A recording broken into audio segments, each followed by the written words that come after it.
Karen. Yeah, Bev. Hi. Hey, we're back. We don't change much, to be fair. We're always here. We are same side as well.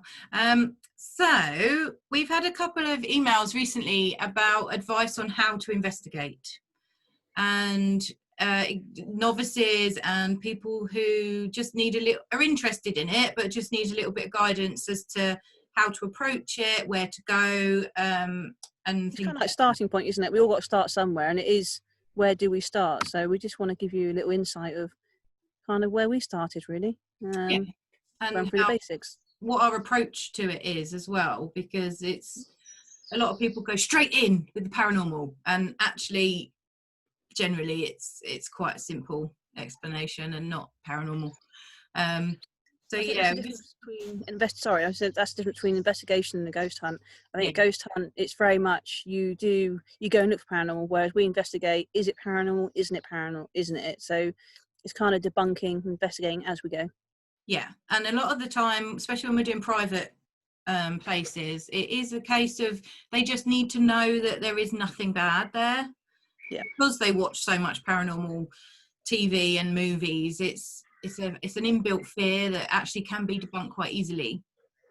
And if we can prove it to be natural, perfect. That's what we'd like. We'd obviously like to find evidence of the ghostly world and the spirit world, and we have got a lot of stuff that we can't explain, and that's okay as well. But you've got to be able to cut out it's reassurance, isn't it? So, if there is stuff going on at home, it's reassuring you're not going mad. Sometimes things do happen which can't be explained. And so, yeah, I think it's this reassurance as well, isn't it? That it's all right. You can believe in it and you don't have to believe in it. But either way, it's okay. So, yeah. And what you believe also has an influence on your interpretation of that activity and that paranormal. So to be able to evidence it scientifically one way or the other can eliminate a lot of the assumptions that are made because of the way people have been brought up or the beliefs they've been brought up within. So it's just a little bit of clarity. That's what we like. Yeah. So for example, Karen, what is your belief? I believe in nothing. So I guess spirit-wise, I'm an open book. I believe in everything, but I believe in nothing at the same time. So, and if it's evidenced, then I'll believe it. Otherwise, I don't. So I just go straight in with a blank slate. What do you believe? Cool. What do I believe? Well, I guess I was kind of brought up CV, so more of a religious belief, but at the same time, I am open-minded, and I think as time's gone on, I've learnt to go in with an open mind. I think, like you said earlier, a lot of people are very quick to say it's paranormal. So growing up in a house when we were younger where odd things did happen, which we couldn't explain, but then, maybe now looking back on it, if I was to go back, you'd see things in a slightly different way, I guess. So, I do believe that there is, paranormal things do happen. It's just very difficult to really capture those things. And that's the point, is capturing it. There are millions of stories out there of unexplained events. So these stories don't just come out of nowhere. No. There's always a background to it. There's always a reason for it. It's just finding out what that reason is, and whether it's genuine, whether it's natural, or whether it's supernatural, which is then when we get excited. So just for those of you who are new and are looking to either start investigating or learning to investigate, or just that bit of curiosity, there's a couple of things that we feel that should be top priority and a basis for your investigations. So do you want me to start with this one? Yeah, you start. I will join in when appropriate. Okay, so there is a well-known principle, we've spoken about this before in other videos, called Occam's razor. And in layman's terms, it basically means that anything that occurs has usually got a logical explanation. So the simplest thing is usually the right thing. So you're going to go in, first of all, to look for the simplest answers. For example, if you hear banging or beeping, for example, you would go and try and figure out what that was. It's generally a boiler or settling in the wood, or if it's beeping, for instance, we was at Shepton Mallet once and we heard this beeping and everyone was very excited. Oh, the beeping. Every time they asked a question, they got these beeps and they went straight to paranormal. I sat there quietly listening to the beeps and they were every 30 seconds. It was just coincidence that it coincided with the questions. Once we established that, and I said, it's every 30 seconds, it's a bit specific, we found out that it was just a low battery in a fire alarm.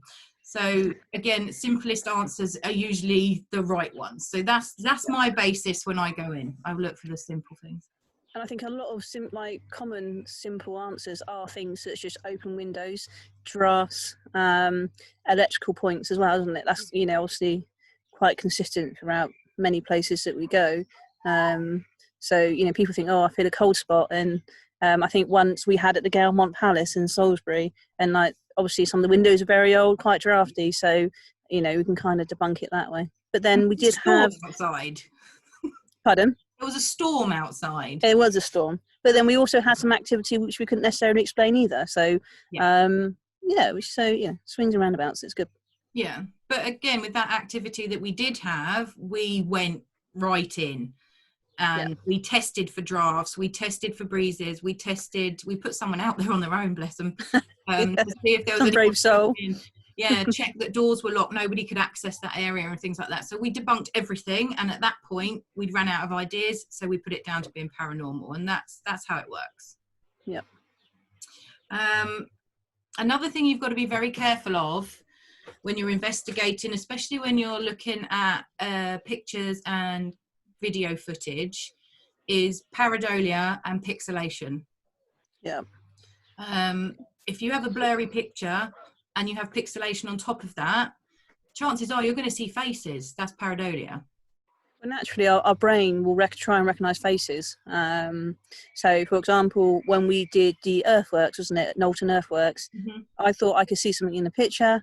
So we looked at the pictures before and after, and basically it was just the difference of the light on the brickwork, which created a shadow, which actually did look like a face. But again, we just debunked that. But that's how easy it is to kind of get caught up in in the whole paranormal whirlwind sometimes. Brickwork is the worst, I think, because there's so many different colours in it. Yeah. And you're recording these things in low light, quite often blurry situation, and you're looking back on it later on. You can't then go back and say, no, that's just brick.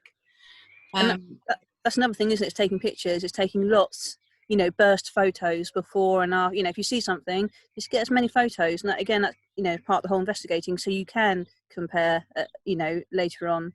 And could we sit through hours and hours of footage of photos and videos, and it is kind of painstaking at times, but if you see something and you've got a photo before and after or a video, then it's really good to compare that. So that's just another side of the investigating. Definitely. On the pareidolia point again, if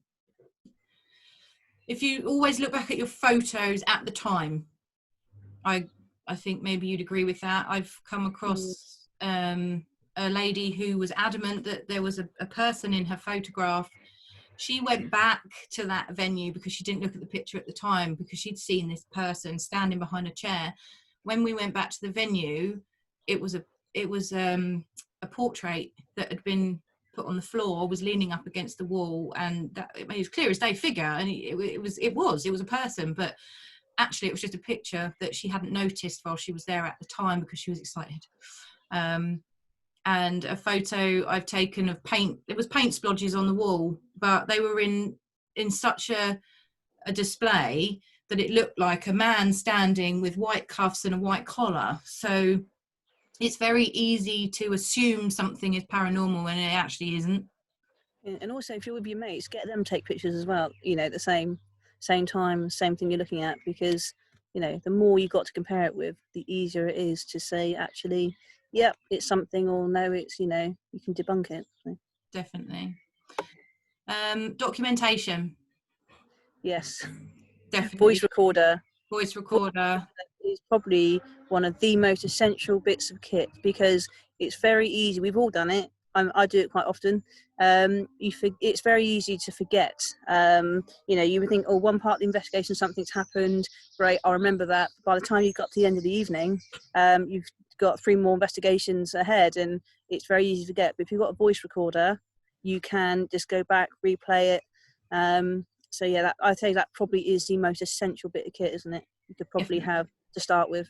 Yeah, sure. And start it off like you would a film. So they have a little snap board so that they know where they are, the location and the set number. So you do the similar thing on the voice recorder, where you just say where you are, what time, and anything that crops up during that investigation. So if an aeroplane goes over, document that on your voice recording so that you can later debunk that straight away, because later on that could sound like a moan or a groan, and you've obviously then forgotten, because it can take a week or 2 to go through some footage. So you've got to know exactly what's happening at that time when you're reviewing it.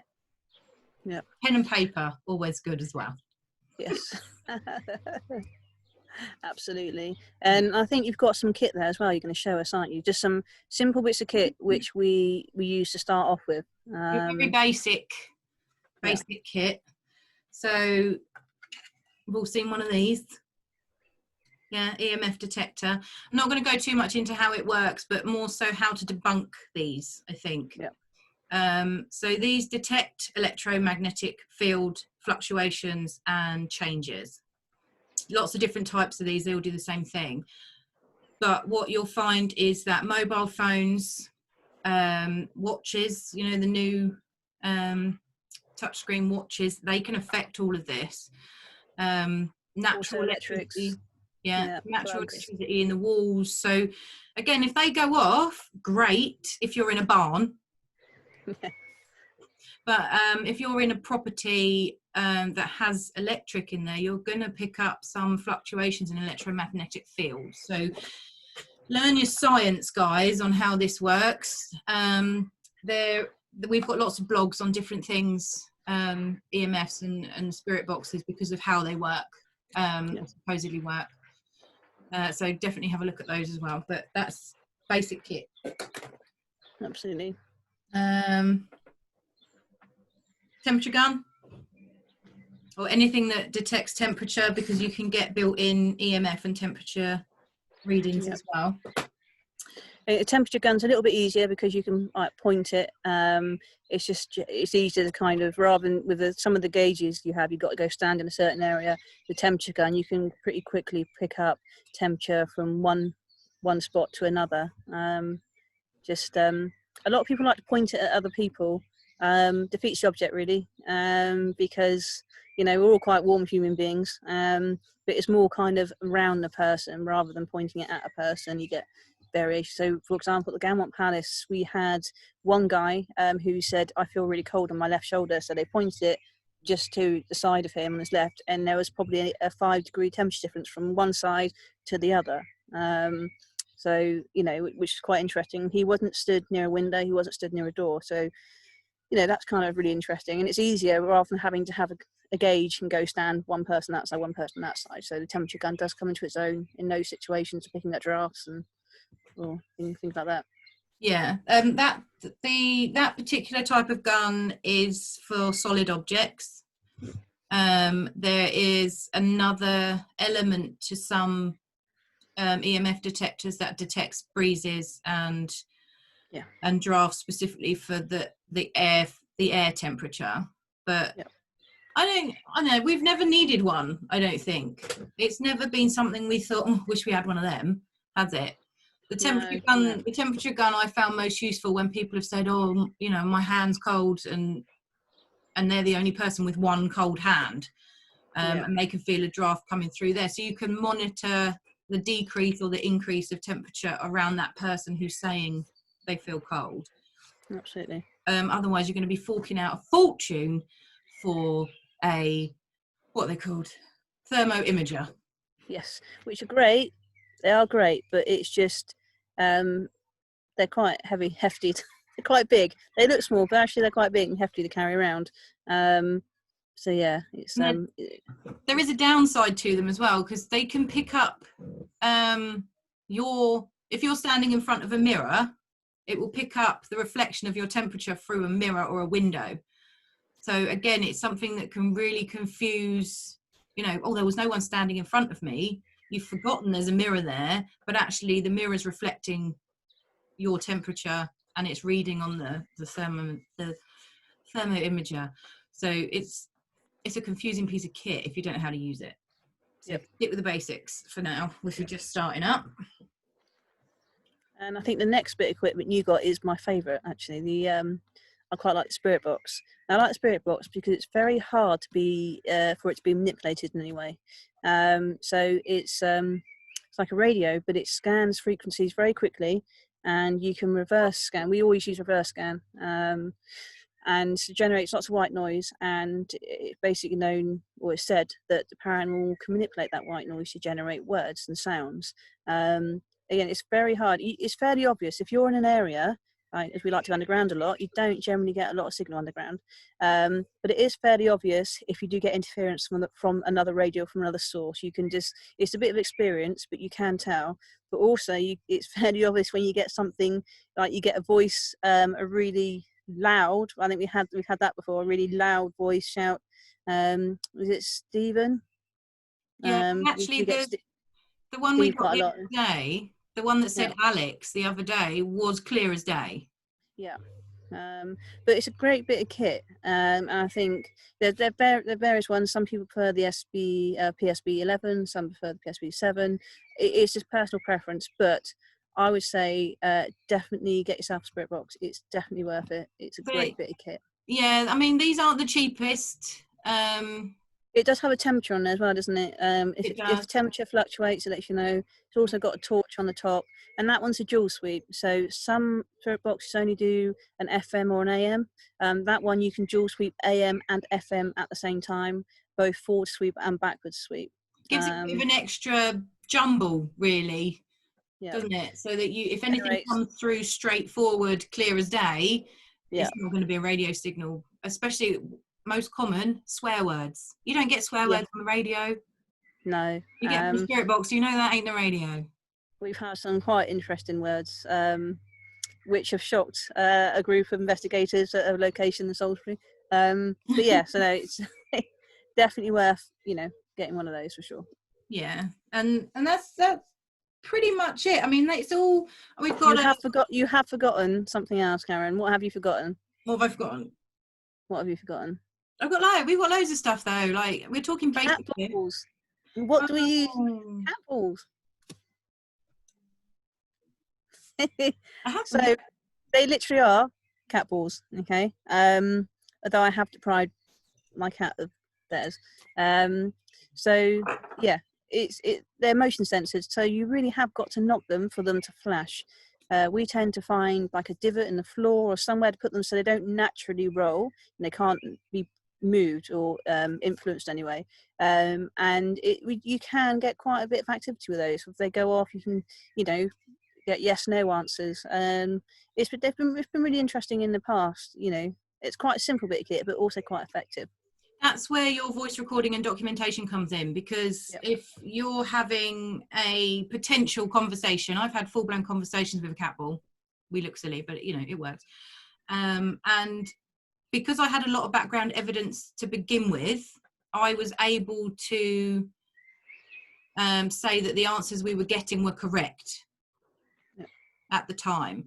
However, if you're investigating somewhere new, document every question and the response to that so that you can then go back later. So don't assume it's actually communicating with you at the time, but if you can go back later and verify some of that information and the answers that have been given, then you can start thinking, hang on, I was having a conversation with a cat ball. As you do. In our world, completely normal. Yeah, but they're also really good for just location. If you believe you're in the presence of a spirit, you can ask them to set off a cat ball that you would set off. You've set up in strategic locations, usually doorways, walkways, things like that. And they can set one off to let you know where they are in the room. Yep. That works. Yeah. So I think really it's kind of cat balls, spirit box, EMF, temperature gun. I think that's a pretty good starting point, isn't it? The other thing that you voice recorder. The other thing you can't really manipulate is the grid pen. Yep. So basically, the reason we're giving you all this basic kit is because it's not influenced. The spirit box, you've got to have a bit of understanding about, but everything else can't really be influenced by, pre-programming or anything like that. So the grid pen works well as well. Anything that breaks the beam, there's something there.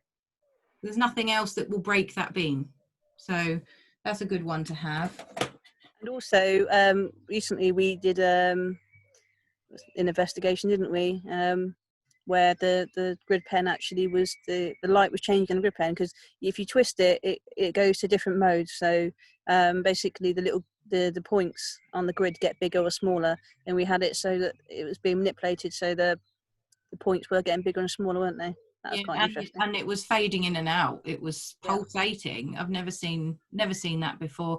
The batteries were new as well, so I'm pretty certain it wasn't a battery situation, and no one was touching it. It was literally we propped it up, didn't we? Yeah. On the stone. It was a brand new. It was a brand new grid pen. It's never been used in an investigation before, and it was brand new. I mean, what can you do with that? It's not like an old dead battery. It's not been overcharged. It just started pulsating. I've never seen anything like it before in my life, but it was interesting. I mean, it could still be put down to normal stuff, but well, at that particular time we didn't have an explanation for it, and we still don't. So yeah. Yeah. But we were getting corresponding information through the spirit box at the time to suggest there was something there. So, cross-referencing your information and your evidence at that particular time, it was intriguing. Yes. Yeah. We were underground yet again. I love being underground. So start with your basics. Avoid anything that has been pre-programmed. Yeah, apps. And anything that seems too complicated. So if you're supposedly talking to an 18th century maid, then they're not going to understand what a mobile phone is. It's technology far beyond their understanding. Doesn't matter, even up to the 70s possibly, people, talking to you from the 70s, they're not going to understand what that kit is, let alone know how to manipulate it. Yeah. So for us, I'm talking for you, but I think you agree, anything that's too complicated to manipulate, that needs specifics. I mean, you're talking people going through a list of pre-programmed words, and they have to pick this out and then make it come up. I don't know how to do that, and I'm live. It's much simpler to touch a cat ball, to be fair. Yeah, simple things. You explain it, touch it, it flashes. We know where you are. And I think that's the thing that you said about explaining. And I think a lot of people feel, and I certainly guess sometimes, they feel silly about asking questions. Ultimately, if you don't ask questions, you might not get any answers. So you might feel a bit silly asking a question, and sometimes we do. But we're all in the same boat. We've all been there. But that's the whole point of investigating. You need to ask questions. So don't feel silly. No question is too daft. Just go with what feels right at the time, and once you start getting some answers, then build on it from there. But if you kind of, ask very direct answer, chances are, what's my middle name? Well, to be fair, they're probably not really going to know you, so you're not probably going to get that answer. So, just start with basic questions. Are you in your teens, or are you in your 30s, or, so on and so forth, and just start basic and build on that, really. Are you male, female? Yeah, get as much information as you can that you can then go back and evidence. Yeah. So it's all very well knowing that this man is called John and he's 35, but how many people are called John at 35 that could have died in that area? Think, how many people that are called John as well, do you know? Yeah, exactly. And when people are there and you're doing public events, most people know someone called Dave. Yes. So if Dave comes through, everyone's going to say, "Oh, it's me." It's not. So yeah, get as much information as you can that you can then go back and evidence. You've got to go through records. You've got to go through the National Archive papers. You've got to go through Ancestry, everything to try and find out whether this evidence is correct. And I think one biggest thing we find on a lot of investigations, people assume it's going to be a loved one come through, whether it's on a Ouija board or on a spirit box or using any bits of equipment. Chances are it won't be. And I think that's one expectation. I don't, maybe I'm wrong, Karen, but I think that's people do have a high expectation of that, don't they? They do, and there's a psychological element to investigation as well, particularly if people have come in looking to talk to somebody. So you can manipulate some pieces of kit, such as a Ouija board, or I know you're going to hate me, but pendulums, handheld pendulums. You can manipulate those without even realize you're doing it psychologically, because you are so desperate for that answer. You know the answers, so you can manipulate it without even realizing. So we've made up our own little experiments how to figure out whether there's somebody there or not. So we can debunk it, but they're our experiments. But I think it's just going, for any investigator, going with an open mind, and take it for what is going on, on that particular investigation. Just be open about it, and it might not be paranormal, it might be, it might not, who knows, but keep calm. Keep calm. Don't all run for the door at the same time, because you're not all going to fit. Herd mentality, that's called. Any one person runs, everybody runs. And we had in one location 6 rugby players who were very, very keen for the evening. It's like, and then something happened and it scared them, and all of them ran towards the door at the same time, which is quite a sight, really. But to be honest, running's not really going to have much effect. So so don't run. Just one final thing about so this is all about parapsychology. If anyone is looking into getting into this seriously, I advise that you would go and do some sort of parapsychology course, because knowing how the brain works and how things influence your mind and your body's feelings makes a massive difference when you're trying to debunk stuff. There are gas elements in the natural atmosphere, the types of electric pulses, electromagnetic fields, combinations of all three can affect how you feel. So you might get the goosebumps and you might feel cold, you might feel that up the back of your neck. Could very well be natural.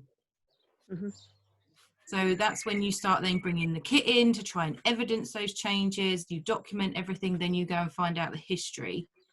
You can't just take one thing for granted that is the case, because a lot of the time you've got to look at the psychological natural instincts of a person and a human being and how they react to different types of things as well. So bear that in mind. Absolutely. I think probably that concludes our ramblings on investigations. Yeah, I think we've covered the basics. We've covered the things you need to look out for, the things you need to be careful of, the extent of your evidence review. You can't just go home, I saw a ghost. You've got to follow that up. Otherwise you are just a ghost hunter. There's nothing wrong with that if that's what you're after. But from an investigation point of view, there's a lot of work that goes into it, which hopefully you'll enjoy. We do. Yep. And also, if it's something you want to chat to us about, just drop us an email or message on Facebook, and we can call you like this. Or if you're really lucky, we can come see you in person when we're allowed to, of course. Don't encourage it, Beth. So we're quite open. We are open-minded. We've heard a lot of things, and things. Yes. So if you want to tell us that you think your house is haunted, don't be embarrassed about it. Just chat to us. We are human most of the time, so we can talk you through it. Yeah, definitely. It's kind of what we love. So yay. More than welcome. All right then. So yeah, like she says, if there's anything else you'd want to ask us, just drop us an email. But for now, we're done. Yeah, it's Sunday afternoon sunshine here, so yeah. I haven't even been outside yet. Mm. Yeah, it's lovely. All right then. Take care, everybody. See you Stay soon. apart. Bye. Bye.